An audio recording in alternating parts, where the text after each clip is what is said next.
Ayushi Sharma S24x7 news में आपका स्वागत है। आइए दिखाते हैं आपको आज की सबसे बड़ी खबर। जी, मेरा नाम अभिषेक तोमर है। मैं किए गए थे वर्ष 2022 में पूरा एक दशक हो गया है कॉलेजों को स्टार्ट हुए। उसके उपलक्ष्य में हमने यहाँ भोपाल में आज एक मिलन समारोह आयोजित किया है, जिसमें प्रदेश भर से हमारे डिप्लोमा प्राप्त किए हुए जो लोग हैं, जो शासकीय नौकरियों में भी हैं और अभी जो डिप्लोमा पूर्ण करके निकले हैं और भर्तियों की तैयारी कर रहे हैं, वो सारे लोग यहाँ पर इकट्ठा हुए हैं। मुख्य अतिथि में हमने गौ संवर्धन बोर्ड अध्यक्ष माननीय स्वामी श्री अखिलेश्वरानंद गिरी जी को बुलाया है और हमारे जो भी मुद्दे हैं पशुपालन विभाग से जुड़े हुए हमारी कुछ मुद्दे हैं, कुछ मांगे हैं, जो कि निम्न प्रकार हैं।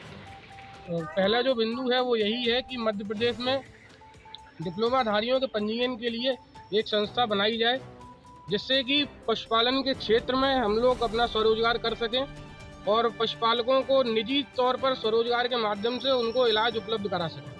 वेटनरी सरकारी अस्पतालों में भी भर्तियों को लेकर भी धांधली चलती है, जहां पर अपने जो चुने हुए लोग हैं उन्हीं को भर्ती कराई जाती है डॉक्टरों के द्वारा, जो डीन होते हैं। उस पर आपका क्या कहना है?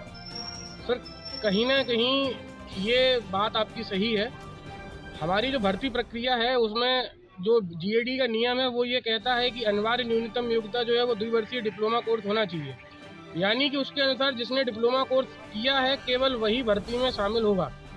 लेकिन होता क्या है कि डिप्लोमा करने के अलावा भी जिसके पास डिप्लोमा नहीं है, जिसने उच्च अर्हता प्राप्त की है, वो बिना डिप्लोमा उत्तीर्ण किए हुए हमारे भर्ती पर आता है, पेपर भी देता है, उसके बाद में भर्ती में आकर के वो नौकरी भी करता है और वो पदोन्नति भी पा जाता है। जबकि एवीएफओ के संवर्ग के अगर आप नियम देखो तो एवीएफओ को कोई पदोन्नति नहीं मिलती है, लेकिन वो लोग क्योंकि डिग्री वाले होते हैं तो विभाग उनको असमानता का, ये जो हमारा राइट टू इक्वलिटी समानता का अधिकार है आर्टिकल 19 के तहत, इसका भी उल्लंघन होता है ना। अगर कोई समान कैडर पर नौकरी करता है तो उसको समान अधिकार है प्रमोशन का, लेकिन यहाँ भी धांधली हो रही है।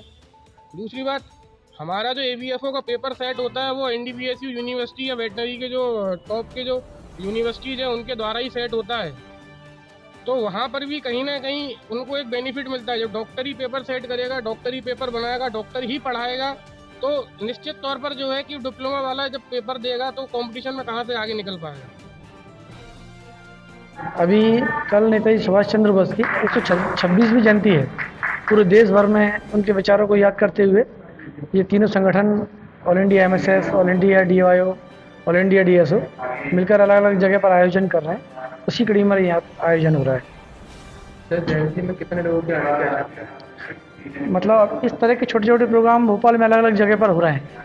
आज यहाँ पर है, कल शाम को अशोक गार्डन चौराहे पर एक पुष्पांजलि सभा है और इसमें एक ही उद्देश्य है कि नेताजी सुभाष चंद्र बोस जिस सपने के साथ आज़ादी आंदोलन में शहीद हुए, उनके विचारों को समाज में पहुँचाना, ताकि समाज में आज जो नैतिक गिरावट आ रही है उनके विचारों को लोग हासिल करके एक इंसानी जीवन जी सके। सर, आज की परिस्थिति में सुभाष चंद्र के बोस के जो विचार थे वो कहीं दफन से हो गए हैं, किस तरीके से देखते हैं? बिल्कुल, जितना अंग्रेजी सरकारें नेताजी सुभाष चंद्र बोस के विचारों से डरती थी, जिन जन विरोधी नीतियों के खिलाफ नेताजी सुभाष चंद्र बोस ने उस समय पे आवाज़ उठाई थी, वही जन विरोधी नीतियाँ वर्तमान सरकारें, चाहे वो किसी भी पार्टी की हों, वो लगातार लागू कर रही हैं। इसलिए आज भी उनका कैरेक्टर, नेताजी सुभाष चंद्र बोस का चरित्र से वो लोग भयभीत हैं, तमाम सरकारें भयभीत हैं। सर, वक्त पड़ने पर ज़रूरत पे सरकार बार बार सुभाष चंद्र बोस का नाम लेती है, मगर उनकी नीति और उनके विचारों का कहीं ना कहीं उनके कार्यों में विरोध दिखता है। बिल्कुल सही बात है। कोई भी सरकारें नहीं हो, महान मनीषियों के उनके फ़ोटो को सिर्फ वहीं तक जनता के बीच ले जाते हैं जहाँ से उन्हें कुछ वोट बैंक की राजनीति उनकी सिद्ध हो जाती है, उनका कुछ राजनीतिक लाभ उनको मिलता हो। बाकी उनके विचारों को लेकर कहीं भी पब्लिक में नहीं ले जाते हैं।